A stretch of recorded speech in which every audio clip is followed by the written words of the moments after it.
Résistance. Voilà un mot qui n'est pas inconnu aux militants syndicaux ou associatifs qui ont traversé cette période des 20 dernières années.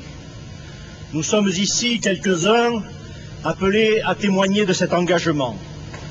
D'autres pourraient le faire à notre place, porteurs d'autres expériences, animés des mêmes convictions. C'est au nom de cette résistance collective, le plus souvent obscure, de dizaines de milliers de militants qui n'ont jamais désespéré, qui n'ont jamais capitulé, que je voudrais m'exprimer devant vous. Les années 80 ont vu le déploiement à l'échelle mondiale du dogme néolibéral dont Ronald Reagan et Margaret Thatcher furent les propagandistes les plus zélés et les exécuteurs les plus brutaux.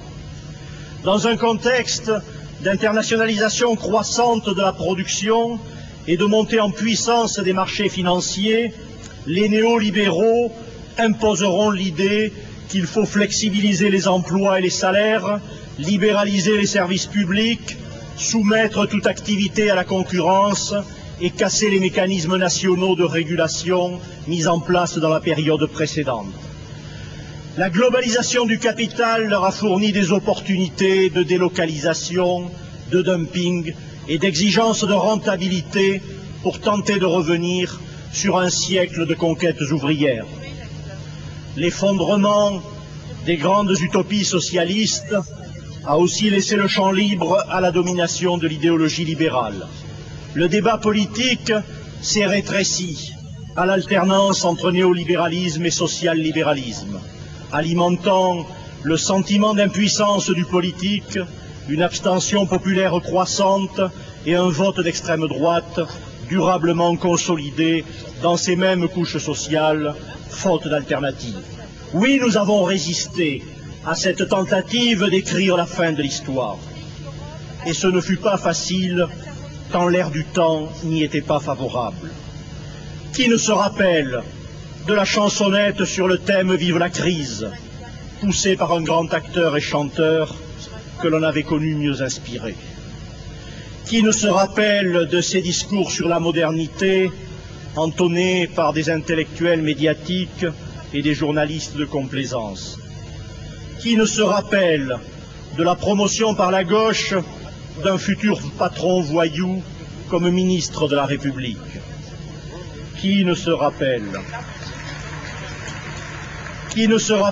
des propagandistes de la guerre civile en France après 1968, finalement passés du Colmao au Rotary? Qui ne se rappelle de ces hymnes au Golden Boy, à l'argent facile de l'euphorie boursière, ringardisant ceux qui gagnaient tout simplement leur vie par leur travail? Oui, on en a vu dans cette période des conversions et des reconversions, des renoncements et des reniements. Et ces capitulations ont aussi concerné, il faut bien le dire, une partie du syndicalisme et une partie de la gauche politique. Le prix à payer de ces 2 décennies a pour nom chômage, précarité, spirale inégalitaire, recul du droit social, affaiblissement des services publics, recul généralisé de l'État social. Oui, nous avons résisté à cette spirale de régression et d'insécurité sociale. De nombreuses luttes en témoignent. Je n'en citerai que quelques-unes parmi beaucoup d'autres.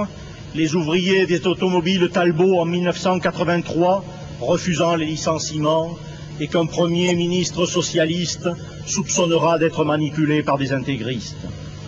Les cheminots, refusant en 1986 le déclin programmé du service public ferroviaire.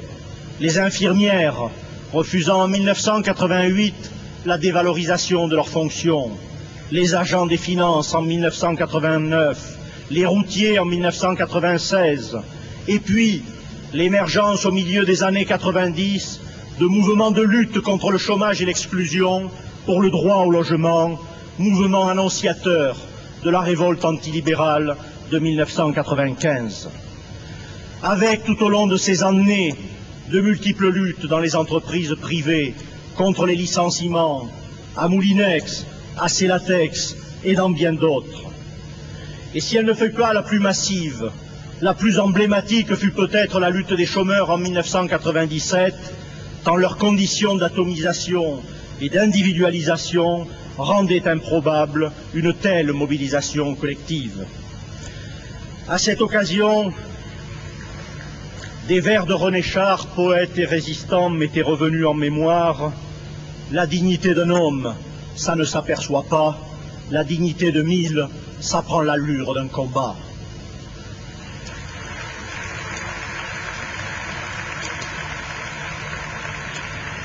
Le changement d'échelle de la domination des multinationales et des marchés financiers appelle un nouvel internationalisme si l'on veut passer de la résistance à l'alternative.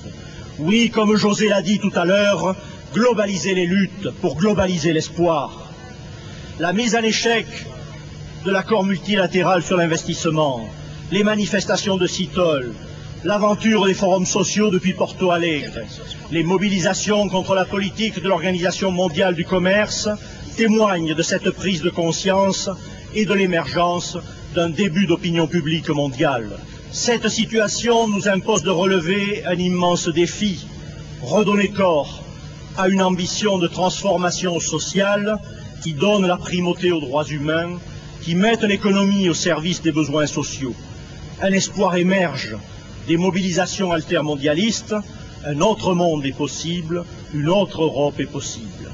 Le renouveau des luttes ouvrières ont témoigné aussi du rejet des politiques libérales et se nourrissent aussi de l'espoir d'une alternative.